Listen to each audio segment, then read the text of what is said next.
Bonjour à tous et à toutes. Aujourd'hui, on va parler de Steven Spielberg avec le film The Terminal. Il faut savoir que Spielberg, il travaille sur trois types de films différents. Soit des films humanistes, soit des films spectaculaires, ou des films historiques un petit peu prétentieux. Sur les films humanistes et spectaculaires, il faut savoir que Spielberg fait toujours du très bon travail. On peut se souvenir d'œuvres comme Jurassic Park, Forrest Gump, vraiment des classiques du cinéma. Après, sur les films historiques, c'est un peu plus compliqué. Il y a vraiment qu'un film qui a marqué sa pierre à l'édifice dans l'histoire du cinéma, c'est bien sûr la liste de Schindler. La liste de Schindler avec le très grand Liam Neeson, qui est un classique du cinéma, très émouvant, en noir et blanc, et avec une seule image en couleur qui est cette petite fille, mais vraiment extraordinaire. Donc, mais là, on n'est pas là pour parler de ça, on est là pour parler de Terminal. Il faut savoir que le Terminal est sorti 2 ans après son excellente comédie policière, qui n'est autre que Arrête-moi si tu peux, avec Leonardo DiCaprio et toujours Tom Hanks. Donc Tom Hanks, il revient ici donc sous la peau d'un étranger, un étranger par rapport aux Américains, parce que le film se passe aux États-Unis. Donc, il va jouer un personnage qui est assez solitaire et qui s'appelle Victor. Victor, je regarde son nom de famille parce que c'est un nom compliqué, c'est Victor Navorsky.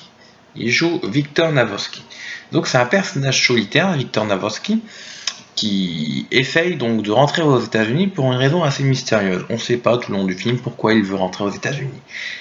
Et malheureusement, la guerre éclate dans son pays et son gouvernement est renversé. Il devient donc un habitant qui est sans nationalité. Car son pays est renversé, donc il ne peut pas rentrer aux États-Unis, mais il ne peut pas retourner dans son pays. Et il va devoir vivre dans ce terminal. Dans ce terminal qui va devenir un peu sa maison. Donc le film, il va se comporter comme un huis clos. Vraiment un huis clos où les personnages vont enfermer, il va rencontrer vraiment tous les habitants donc, de ce terminal, les hôtesses de l'air qui peuvent habiter ici, les agents des douanes, les personnes de la sécurité, les personnes du ménage, et il va nouer des liens avec ces personnes. Il va leur nouer des liens et il va devenir vraiment un élément central de ce terminal. Donc il faut savoir que vraiment l'écriture elle est sans faille, on se retrouve avec une histoire principale et aussi des histoires annexes tout au long de ce film. Donc c'est très intéressant, en plus le jeu d'acteur est seulement extraordinaire. On retrouve un Tom Hanks dans une de ses meilleures prestations. Vraiment, Tom Hanks c'est un très grand acteur à la base.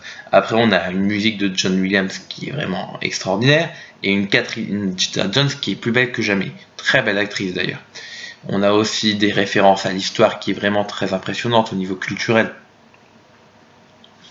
On a des références à Napoléon tout le long du film, de la relation entre Napoléon et bien sûr Joséphine. Il faut savoir par contre que le principal défaut du film, c'est aussi un peu sa longueur. Le film dure 2 heures, 2 heures et quart, donc qui est assez long, et certaines histoires annexes ne sont pas toujours intéressantes. Mais dans l'ensemble, il reste d'une très bonne facture et on retrouve vraiment des éléments intéressants, mais vraiment intéressants.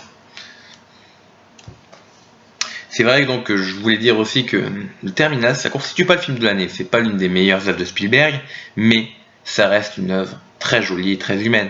On retrouve un peu l'idée de Forrest Gump dans cette histoire, une histoire avec des personnages, des caractères, mais aussi des émotions. Et c'est le principal.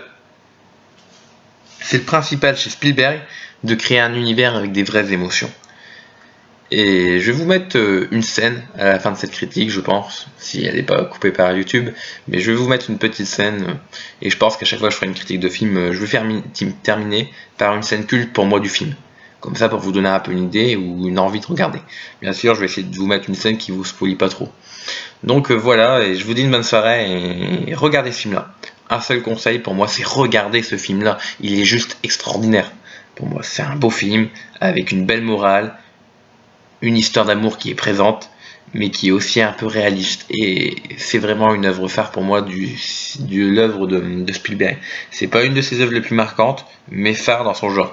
Dans son genre des œuvres humanitaires, c'est une phare et c'est une œuvre angulaire. Avec Forrest Gump, pour moi, c'est la deuxième plus intéressante dans tout ce qui est œuvre humanitaire de Spielberg. Donc je vous dis à la prochaine critique et regardez des films.